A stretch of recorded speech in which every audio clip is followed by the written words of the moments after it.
You know what? The West was never one, at least in the way that we commonly think about it. And that's what we want to talk about today. But before I jump into this week's edition of Dale Byron on Poetry, I want to just say how much I totally appreciate those of you who have been following this podcast. Your listening ear is so deeply um, I feel so much deep gratitude for your being here and being on this journey. So I just want to say that in the coming year, which is just a few weeks away, we're going to be digging into some new areas around this theme of poetry can enliven and sometimes change the world, one mind and one heart at a time. That's the theme that we're really going to dig into. I've always sort of had that premise, but we're going to really dig into that into the coming year. So for this week, let's talk again about The West Was Never Won. This is a piece that, as I often like to say, the art of writing poetry and the art of reading poetry is often very similar. Both are about hearing ourselves say things, either we ourselves wrote, or hear ourselves say things that someone else wrote that we did not know we knew.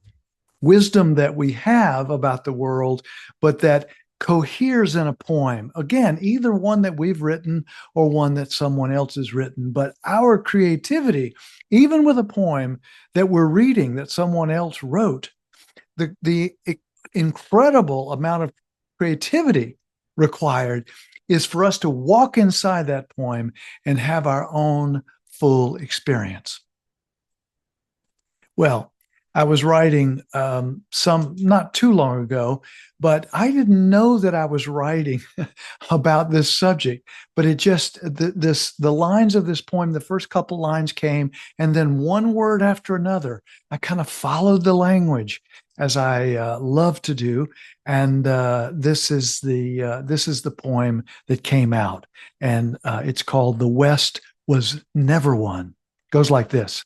Look, look, so many places out west. Look, so many places out west claimed, renamed, broken, flamed, like the Black Hills of Dakota, like the Black Hills of Dakota, arriving inside a bullet bearing shadow of stolen light. Everywhere they placed their spoiling, wounding hands. Oh, go home. Oh, go home, you desecrators, you short term sleepers, you nest spoilers. Which is why the wind, mountains, wolves, crows, which is why the wind, mountains, wolves, crows all began saying one thing, and the same thing that the conquering ways are now predictably backfiring. And so too, homogenized hurt, fast food attitude, serving up a sad sameness. But witness now,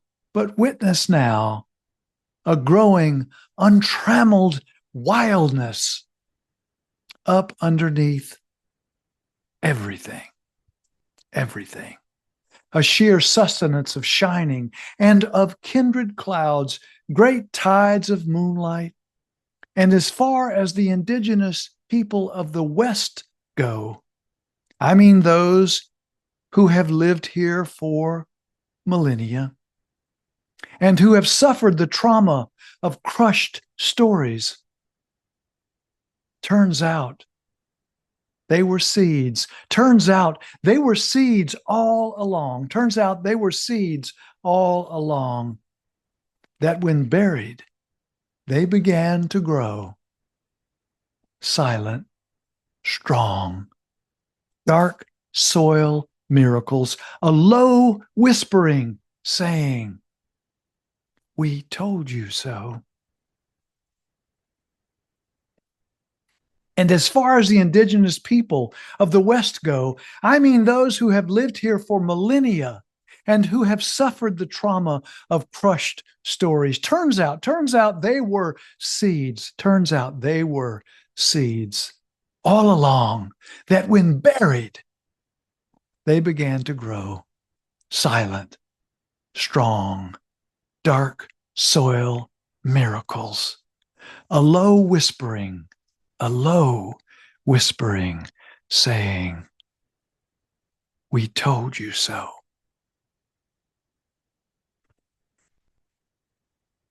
You see, what I realized after the poem was written and how I had cohered around some ideas that certainly are somewhere floating around inside me, but that I had never articulated in this way, in the sense that the indigenous people all over the West and in many areas of the world, but particularly the American West, were treated in horrible ways. Their stories were crushed, their cultures were crushed. And yet, this very day, more and more we are turning to indigenous cultures to learn about how to work with the forest and the so-called natural world, how to work with that in a more skillful and wise way. More and more we are learning that. And so this poem to me is a kind of statement that while we imagine that these cultures, this wisdom had been blown aside, trashed, destroyed, they were merely seeds that were planted and for a long time perhaps lay fallow only to grow into seedlings, which we are just beginning to see now. And fortunately, so fortunately, we are beginning to see now. Do I mean that we're going back to some 300 or 400 or 500 years ago, some romanticized idea of some indigenous culture? No, we are not going to do that. We are not going to do that. What we are going to do, though, is to learn how to love the earth again. We are going to learn how to be part of the earth and not at war with the earth. We're going to learn how to have a kind of animistic sense of the earth, a reverence for Mother Earth in a far different way than our modern Western culture has been doing, because it is leading us off the cliff, a disastrous cliff. Have you noticed? Have you noticed? And as far as the indigenous people of the West go, I mean those who have lived here for millennia and who have suffered the trauma of crushed stories. Turns out they were seeds. Turns out they were seeds all along, that when buried, they began to grow silent, strong, dark soil miracles. A low whispering saying, "We told you so." Now, the note that I made for myself is that "we told you so," at least the feeling I had as it came through in the poem, it's not an angry or a spiteful "we told you so." It is a wise "we told you so." Because the wisdom that we are stepping back into, and it's so heartening to realize that those seeds can be buried and may not bloom for many, many years, as has been the case. And yet that wisdom is still there, And if we search for it, if we write for it, if we seek for it, if we are humble and imagine ourselves in a new relationship with this Mother Earth,